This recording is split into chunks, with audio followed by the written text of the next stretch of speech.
and adjacent to it, this area is known as angular gyrus.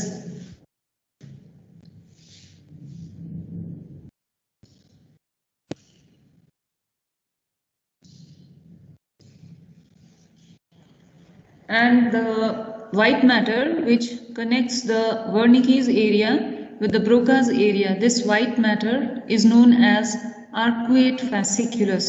Okay, this is arcuate fasciculus.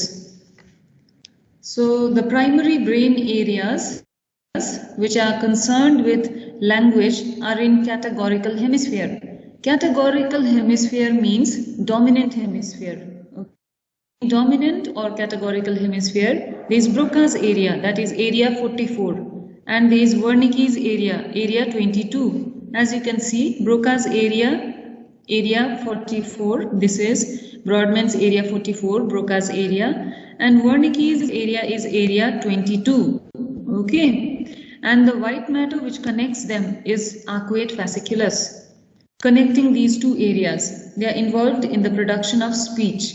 And these areas are present in the categorical or in the dominant hemisphere. Okay.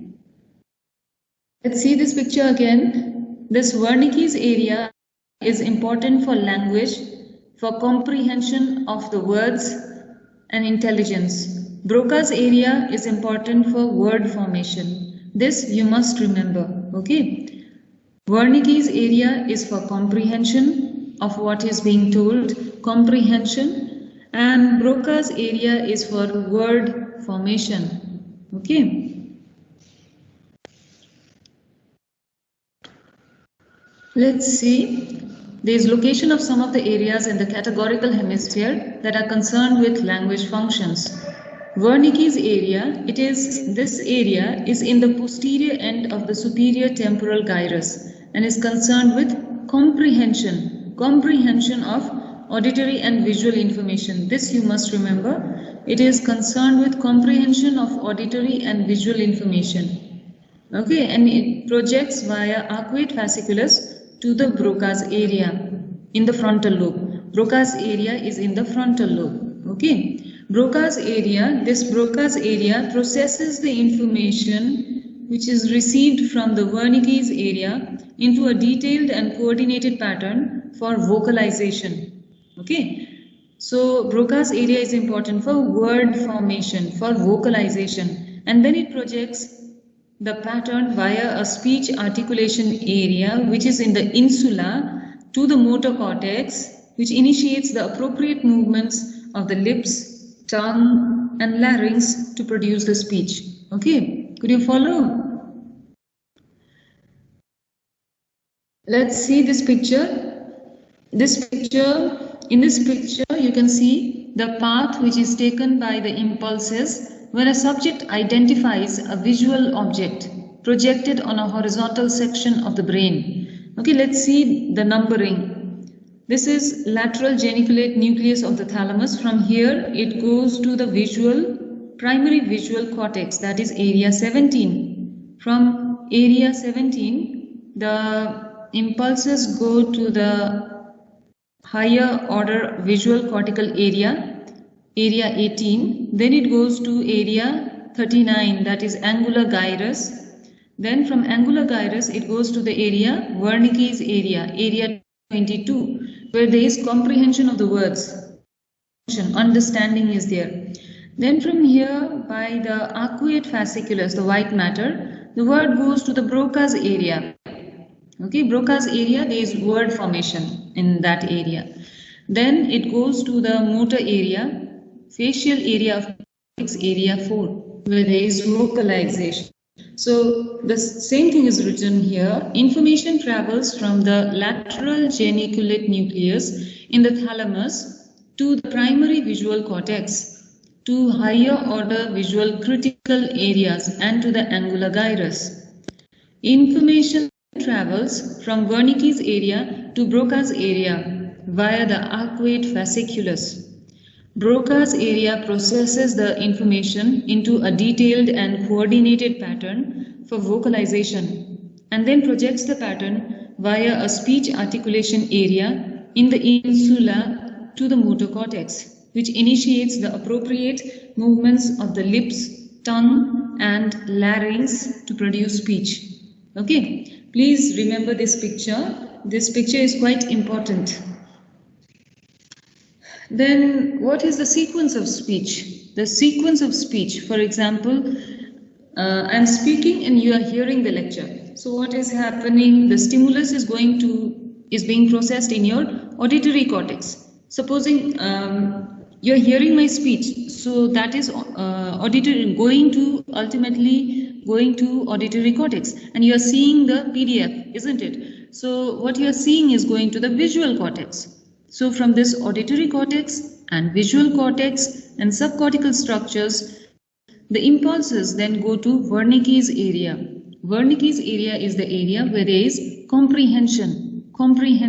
Okay, remember, it is the area where comprehension occurs, and it is connected by the white matter, which is arcuate fasciculus. It is connected to Broca's area. In Broca's area, there is word formation. Okay. After that, what happens? In motor area, the information comes to the motor area. Okay. In the motor area, motor system, that is extrapyramidal system and pyramidal system, they receive the impulses. Then the impulses are sent to brainstem, also sent to coordinated with cerebellum and basal ganglia. Then from brainstem it goes to muscles for speech. That is, it will go to the muscles of larynx, pharynx, vocal cord. Okay, then articulation occurs, lips, tongue. Okay, then the muscles for speech, they help in speech, articulation or speech. Okay, so this is the sequence of speech. I repeat, auditory cortex, visual cortex, subcortical structures, impulses go to Wernicke's area where there is comprehension. This is connected by the white matter arcuate fasciculus. It reaches Broca's area where there is word formation. From Broca's area, it goes to the motor area where extrapyramidal system and pyramidal system both are stimulated. Then it goes to the brainstem. Brainstem is in coordination with cerebellum and basal ganglia. From brainstem, it goes to muscles for speech, that is the muscles of lips, tongue, larynx, pharynx, vocal cord. Then articulation or speech occurs. Okay. The same thing in a different way. You see in this picture, whatever we are hearing, that goes to this area. Okay, and whatever we are seeing, that ultimately goes to Wernicke's area, whether it be auditory cortex or from visual cortex. The impulses reach Wernicke's area where there is comprehension. From there it goes to the Broca's area via the white matter, which is arcuate fasciculus. From Broca's area it goes to the motor area, and then to the pyramidal system, extrapyramidal system are stimulated.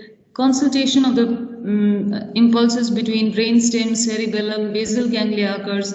Then the muscles of lips, tongue, vocal cord, larynx, pharynx, they become activated and we speak. That is how speech occurs. Okay. Then this is how speaking a heard word. That means first you will we hear by primary auditory area. Impulses go to Wernicke's area. Arcuate fasciculus, it goes to Broca's area, word is formed, then we speak, then motor cortex. Okay, similarly, pathways for perceiving a written word and then speaking the same word. How it happens? From primary visual area, it goes to angular gyrus, that is area 39. And from angular gyrus, it goes to Wernicke's area. And from Wernicke's area, it goes to, there is comprehension of what is written. We perceive, we see and we understand. Comprehension is there in Wernicke's area. Via arcuate fasciculus, the white matter, information goes to Broca's area. In Broca's area, what happens in Broca's area is word formation. Then the impulses go to motor cortex. Then we speak out. Okay, that is pyramidal, extrapyramidal system are stimulated. Cerebellum, works in coordination with cerebellum, basal ganglia work in coordination with the brainstem areas. Okay, and then the muscles of speech, that is muscles of lips, tongue, vocal cord, larynx, pharynx, they get activated and speech, word formation occurs, speech occurs, articulation occurs. Okay, so this is the same thing in a different picture.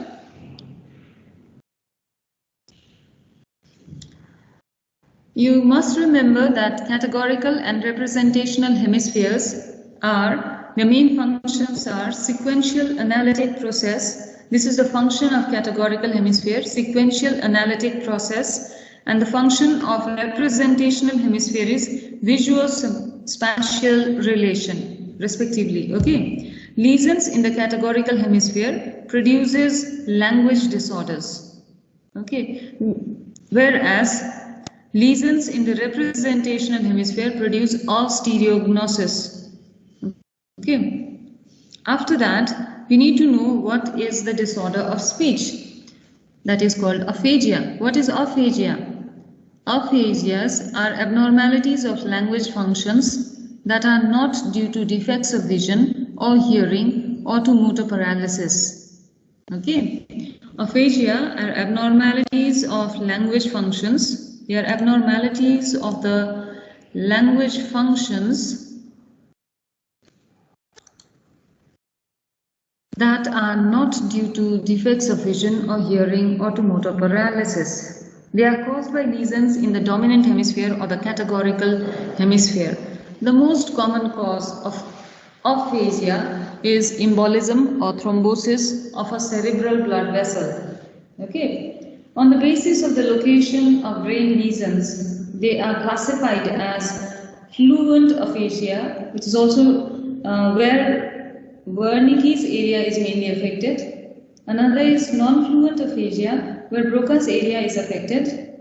The another one is anomic aphasia, where area 39 or the angular gyrus is affected.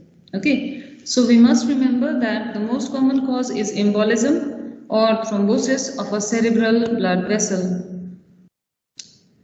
Broca's aphasia is characterized by an inability to produce speech or find a word, whereas comprehension is generally preserved in Broca's aphasia because the Broca's area is affected and the function of Broca's area is to produce speech.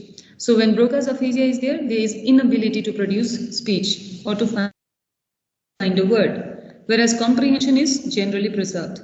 Now coming to Wernicke's aphasia, it is characterized by fluent production of speech. The person is able to speak, but the sentences lack meaning because Wernicke's area is for comprehension, isn't it? And when there is Wernicke's aphasia, there is comprehension of the language is poor.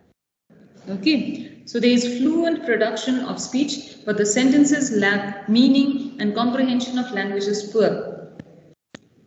Then aphasia, Wernicke's aphasia, also called fluent aphasia, is also called sensory aphasia, where Wernicke's area, that is area 22 alone, is affected.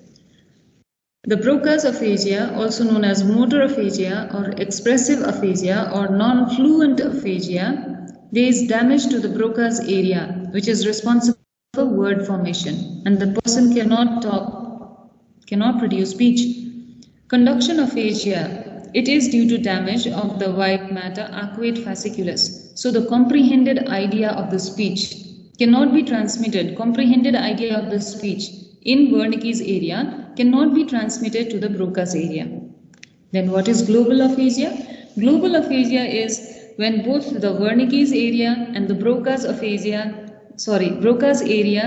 when both the comprehension area, that is Wernicke's area, and the word formation area, that is Broca's area, when both of these are affected, the individual can neither comprehend the language nor can speak or write. That is called global aphasia. What is anomic aphasia? Anomic aphasia means there is lesion in angular gyrus, which is area 39. Okay. Let's see. Broca's aphasia, expressive or motor aphasia. Non-fluent speech, difficulty with syntax, grammar, and production of individual words. Comprehension is intact. Okay. Whereas in Wernicke's aphasia, the problem is in Wernicke's area, receptive or sensory aphasia, fluent speech, syntax and grammar, and structure of the word is intact. There is difficulty with comprehension of speech because Wernicke's area is affected, the comprehension of the speech is affected, produces nonsensical words and phrases. Then there is conduction aphasia. Conduction aphasia means difficulty in repeating the words. Both comprehension and production of language are intact. There is difficulty in repeating the words. Both comprehension and production of language are intact, but the conduction is not there. Okay, so both comprehension and production of language is there, but there is difficulty in repeating the same word. Now let's talk about these gentlemen, great gentlemen, German neurologist Brodmann. He gave the different areas, number to the areas. He is famous for his definition of the cerebral cortex into 52 distinct regions from their cytoarchitectonic histological characteristics, which are known as Brodmann areas. Okay. After that, this is Mr. Pierre-Paul Broca, a French physician, surgeon, anatomist, and anthropologist. He is best known for his research in Broca's area, which is a region of the frontal lobe that has been named after him.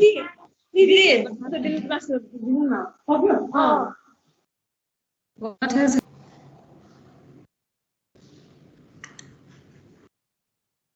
his work revealed that the brains of patients suffering from aphasia contained lesions in a particular part of the cortex in the left frontal region. That's why the Broca's area is named in his honor. This is Wernicke's Karl Wernicke. He is German neurologist and psychiatrist. Wernicke's area is named after him. He hypothesized that a link between the left posterior section of superior temporal gyrus and the reflexive mimicking of the words and the syllables that are associated the sensory and motor images of spoken words. He did this on the basis of the location of brain injuries and caused aphasia. That caused aphasia. Okay. So is there any question, class? Is there any question? Anybody, any question?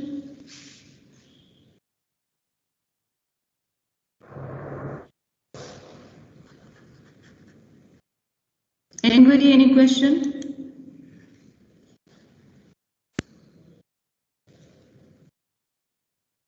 No answer means we have not understood at all. No question. No question. Okay.